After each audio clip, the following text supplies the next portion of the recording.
Across the galaxy, most species rush to war at the slightest provocation. But humans are different. They avoid conflict. They hold back. They calculate, they endure, they wait, not because they are weak, but because when they finally decide to strike, the consequences are unlike anything the galaxy has ever seen. The Silence Protocol, the misunderstood piece, the grand chamber of the Galactic Commonwealth hummed with tension as Ambassador Velthax of the Krillian Empire slammed his scaled fist against the podium. His yellow eyes blazed with frustration as he addressed the assembled delegates from 47 star systems. For 3 cycles, humanity has refused to defend its own colonies. Velthax's voice echoed through the crystalline halls. They negotiate. They compromise. They surrender territory without firing a single shot. How can we trust such weakness in our alliance? High Chancellor Morden, a being of pure energy contained within a floating sphere, pulsed with a calming blue light. The ancient leader had witnessed countless species rise and fall during her 2,000 years of service. She had seen warriors, philosophers, and cowards. But humanity puzzled her like no other species. Ambassador Velthax, please continue with your formal complaint.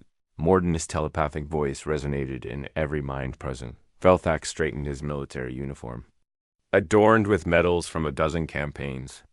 3 months ago, we claimed the mining rights to the Tertius system. The human colony there had been operating for 5 years. By all galactic laws, they had priority. Yet, when we sent our fleet, the humans simply left. They took their equipment, their people, and departed without protest. Murmurs rippled through the chamber. Species from the warrior cultures like the Krillians and the Drexian clans nodded in agreement. The Krillians ranked 12 of 16 on the galactic aggression scale. Humanity ranked at 3, just above the purely pacifist Yuntari monks dot in the back of the chamber. Ambassador Elena Vasquez sat quietly, her dark eyes scanning the crowd with calculated patience. The 50-year-old diplomat wore a simple gray suit, her silver-streaked hair pulled back in a practical bun. Nothing about her appearance suggested anything remarkable. She looked tired, perhaps even bored. Velthax continued his tirade. This is not an isolated incident. 2 years ago, the Sorthian Confederacy arrested human explorers on espionage charges. False charges, we all know, but charges nonetheless. What did Earth do? Nothing. They negotiated prisoner exchange. No military response. No sanctions. Just talk. And last year, added Counselor Threx of the Drexian clans, his forearms gesturing wildly, when pirates raided human supply ships near the Outer Rim. Humanity hired private security instead of sending warships. What kind of species allows such disrespect?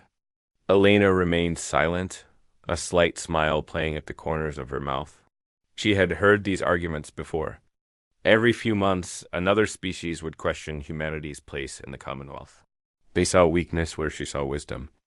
They saw cowardice where she saw restraint. Observer Gelthos, a young scholar from the Analytical Viridian Collective, watched Elena from across the chamber.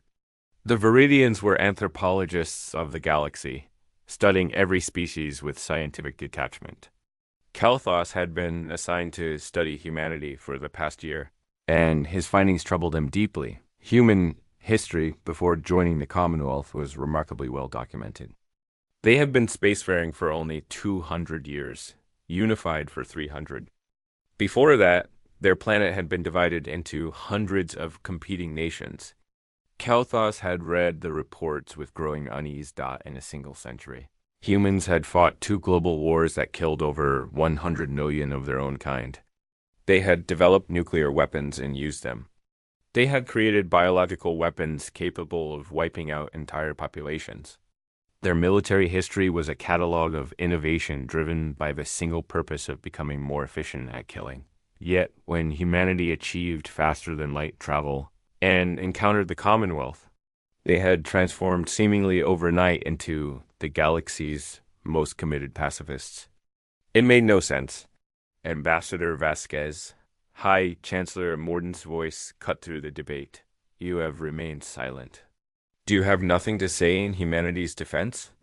Elena rose slowly, smoothing her suit. She walked to the podium with unhurried steps, her expression serene. When she spoke, her voice was soft but clear. Honored Chancellor, esteemed delegates, I understand your concerns. Humanity has indeed chosen a different path than many warrior species in this chamber. We have given up territory. We have negotiated from positions of apparent weakness. We have allowed insults to pass unanswered. Galthax snorted with derision. Elena continued, unperturbed. We do this not because we cannot fight, but because we have learned the true cost of war. Every species in this chamber evolved through competition. You fought for resources, for territory, for survival. But humans. She paused, her eyes growing distant. Humans perfected the art of killing our own kind. We became very good at it. The chamber fell silent. Elena's tone had shifted, something cold creeping into her words. We joined the Commonwealth 300 years ago because we made a choice. We call it the Silence Protocol. After our last war, after we saw what we had become, we decided that humanity would never wage war again unless absolutely necessary. We buried our weapons, dismantled our war fleets, and swore to seek peace in all things. Then you admit your weakness? Threx shouted triumphantly. Elena's smile never reached her eyes. No, Counselor. We admit our strength. And our fear of it? Before anyone could respond, alarms shrieked throughout the chamber. Holographic displays erupted around the room, showing star maps with spreading red zones. Morden-S energy sphere pulsed with urgent orange light. We have a situation. Her telepathic voice carried barely controlled panic. Long-range sensors have detected an unknown force entering Commonwealth space. They are consuming everything in their path. The displays showed dozens of star systems going dark. Not conquered. Not occupied. Simply erased. Planets stripped to their cores. Stars dimmed and dying. Entire civilizations vanishing in hours. What kind of weapon can do this? Belthax whispered, his earlier bravado gone. Not a weapon, said Kalthos, his analytical mind racing through possibilities. A species. A hive mind, perhaps. Something that consumes resources on a scale we have never encountered. The red zone spread across the map like a plague.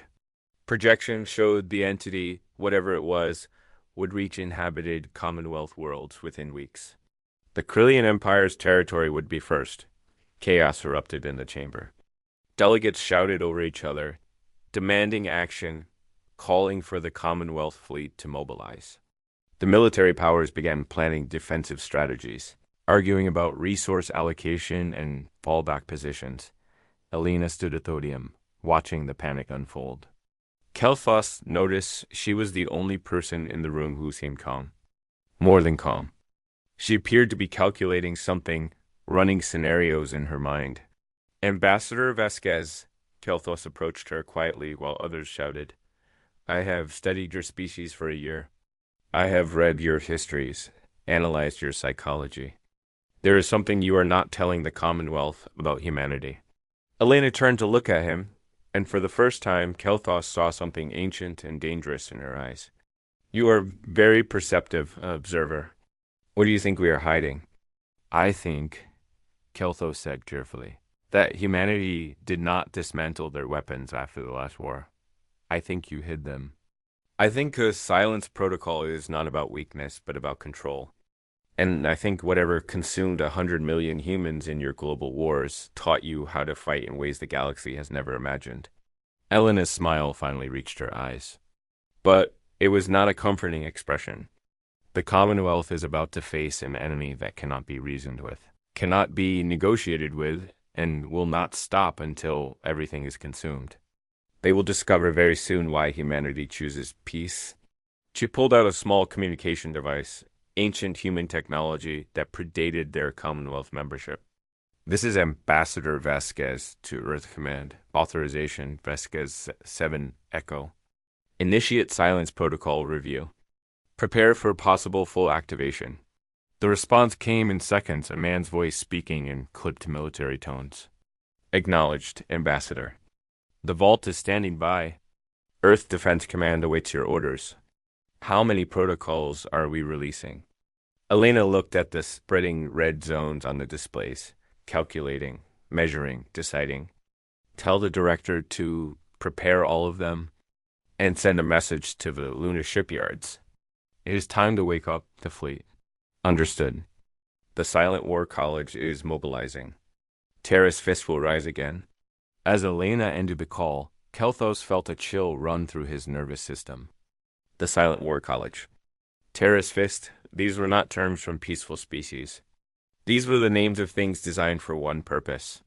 Ambassador, he said quietly, what exactly did humanity build during the last war? Elena looked at him with eyes that had seen too much history. Everything, observer. We built everything, and then we swore never to use it again. But we also swore to never forget how. The Silence Protocol, the Awakening, emergency session of the Galactic Commonwealth, continued through the night cycle, as reports flooded in from the outer systems. The entity they now called the Swarm had consumed 17 star systems in just 48 hours. Billions of lives erased, entire civilizations reduced to cosmic dust. Ambassador Velthax stood before the tactical display, his scales pale with fear. The Krillian Empire's border worlds would be hit within days. His people, renowned warriors who had conquered a dozen systems through military might, were helpless against this threat. Their fleets had engaged the Swarm's forward elements and been disassembled at the molecular level. Not destroyed, disassembled. Every atom repurposed into more Swarm entities. We need a strategy, High Chancellor Morden's telepathic voice carried exhaustion. She had not recharged in 2 days, her energy sphere dimming to a dull gray. The combined Commonwealth fleet is mobilizing, but based on Krillian combat reports, conventional weapons are ineffective.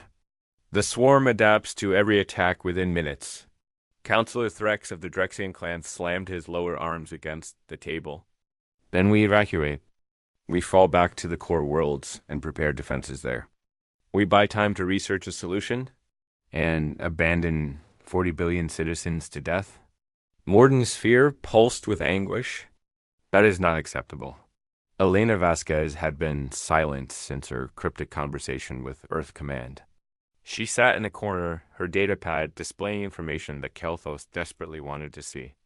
The Viridian observer had positioned himself nearby, his analytical mind working overtime to piece together the puzzle of humanity. Ambassador Vasquez, Morden addressed her directly. You spoke of the Silence Protocol. You contacted Earth Command. What resources can humanity provide in this crisis? Elena looked up slowly, meeting the Chancellor's gaze. Before I answer that question, I need this council to understand what you are asking for. You need to know what humanity truly is beneath the diplomatic facade we have maintained for 3 centuries. She stood and walked to the center of the chamber, her footsteps echoing in the tense silence. Observer Kelthos has done his research. He knows about our last war, but he only knows the numbers. 140 million dead in 2 global conflicts. Nuclear weapons deployed. Cities burned. Continents poisoned. Elena activated her datapad and holographic images filled the chamber. Images from Earth's bloody past. Trenches filled with bodies. Mushroom clouds rising over cities. Weapons of unimaginable cruelty. What the history files do not convey is what those wars did to us as a species. We did not just fight for territory or resources. We fought with the intention of completely annihilating our enemies. We invented weapons designed not just to kill soldiers, but to murder civilians, to poison food supplies, to create suffering on industrial scales. Velthax looked away from the images, unable to process such brutality directed at one's own kind. The Krillians were warriors, but they had honor codes and rules of engagement. What Elena was describing was something else entirely. By the end of the last war, humanity had developed weapons capable of rendering our entire planet uninhabitable, Elena continued. We stood on the brink of extinction by our own hands. That is when we made the choice. The silence protocol was born from that moment of absolute clarity when we realized we had to control ourselves or die. She changed the holographic display to show a massive facility hidden deep beneath Earth's surface. We did not destroy our weapons. We could not. The knowledge of how to build them existed in too many minds.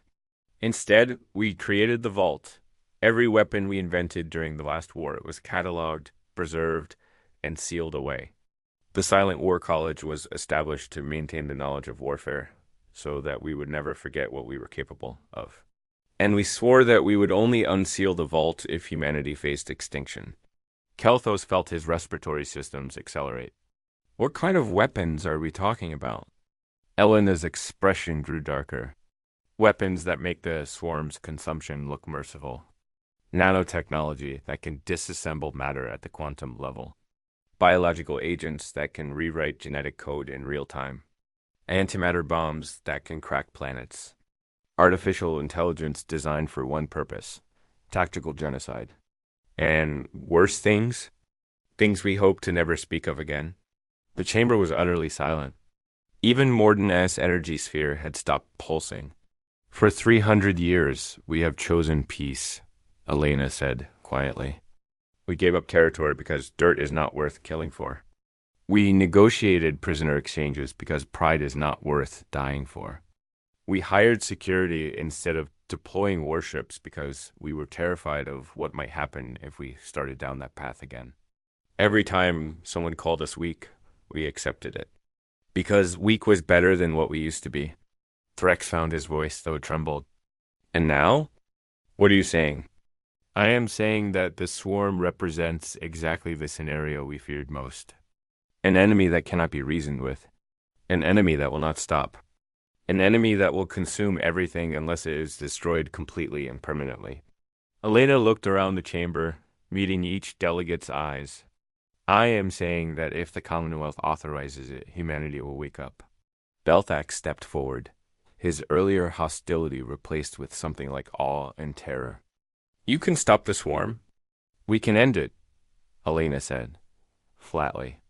But you need to understand what you are asking us to become. Once we open the vault, once we activate the protocols, humanity will not be the peaceful species you have known.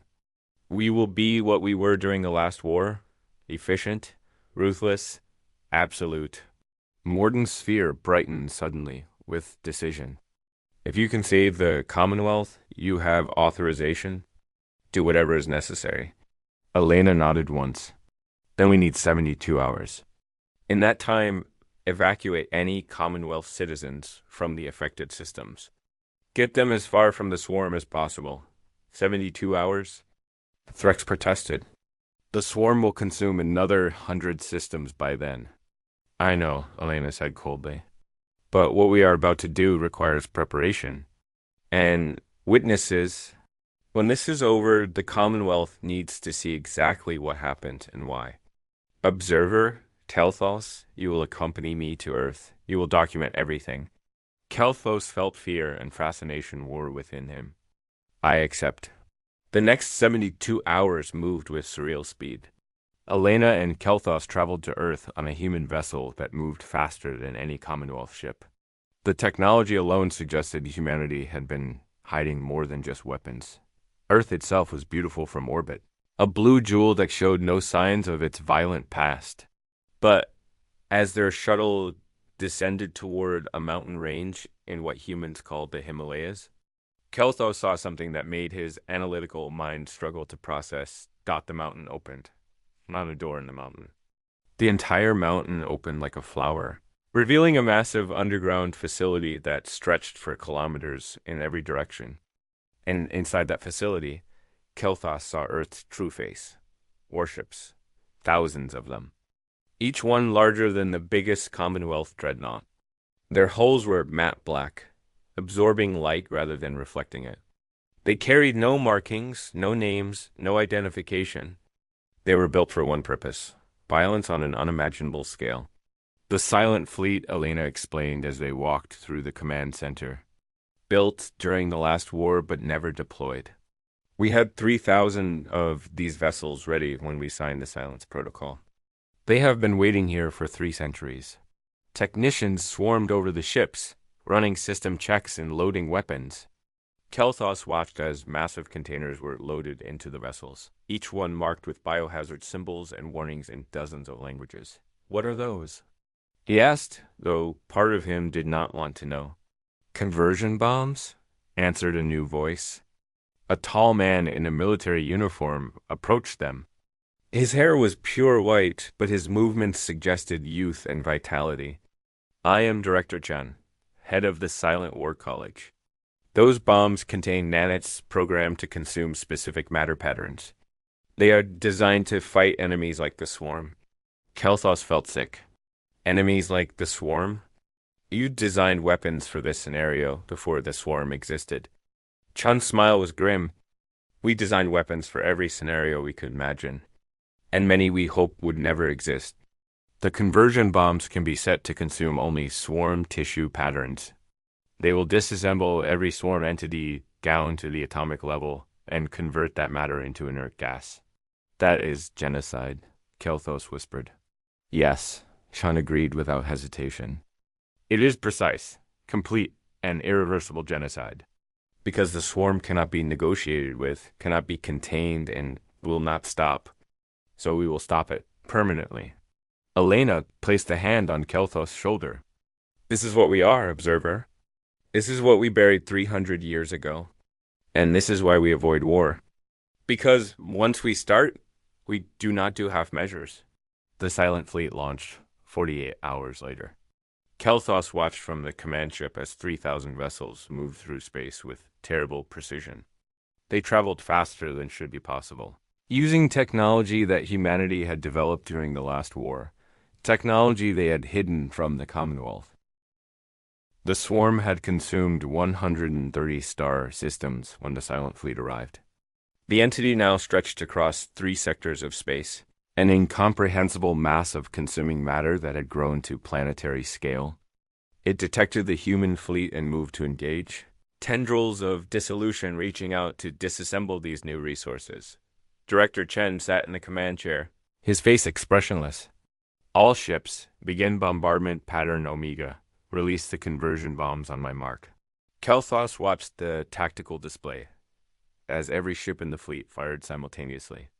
Thousands of warheads streaked toward the swarm, each one containing enough nanits to consume a small moon. The swarm tried to adapt, tried to analyze and counter the attack, but the human nanits were different from anything it had encountered. They had been designed by a species that understood consumption at a fundamental level, a species that had learned how to efficiently destroy everything. The conversion bombs detonated in a pattern that surrounded the entire swarm mass. The nanits spread like a virus, breaking down every swarm particle, rewriting matter at the quantum level. The swarm thrashed and writhed, trying to escape, but there was nowhere to go.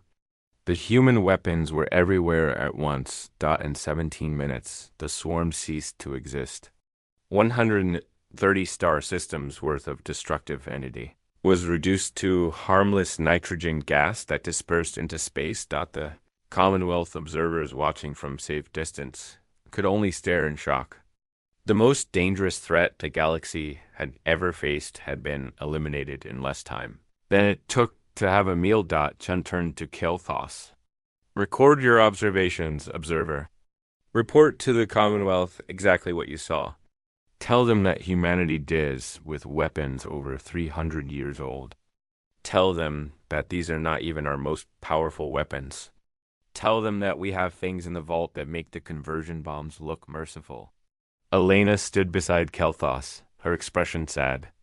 Tell them that this is why we seek peace. Tell them that this is why we give up territory and negotiate and compromise.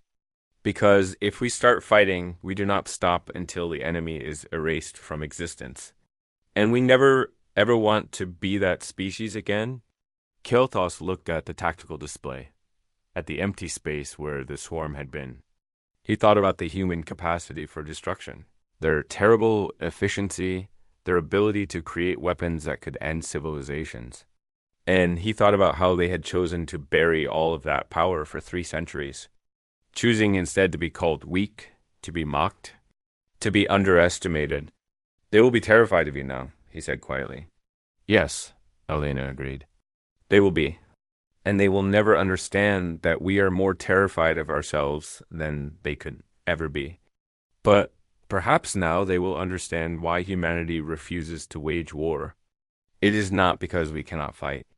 It is because we know exactly how we fight, and the galaxy is not ready for that.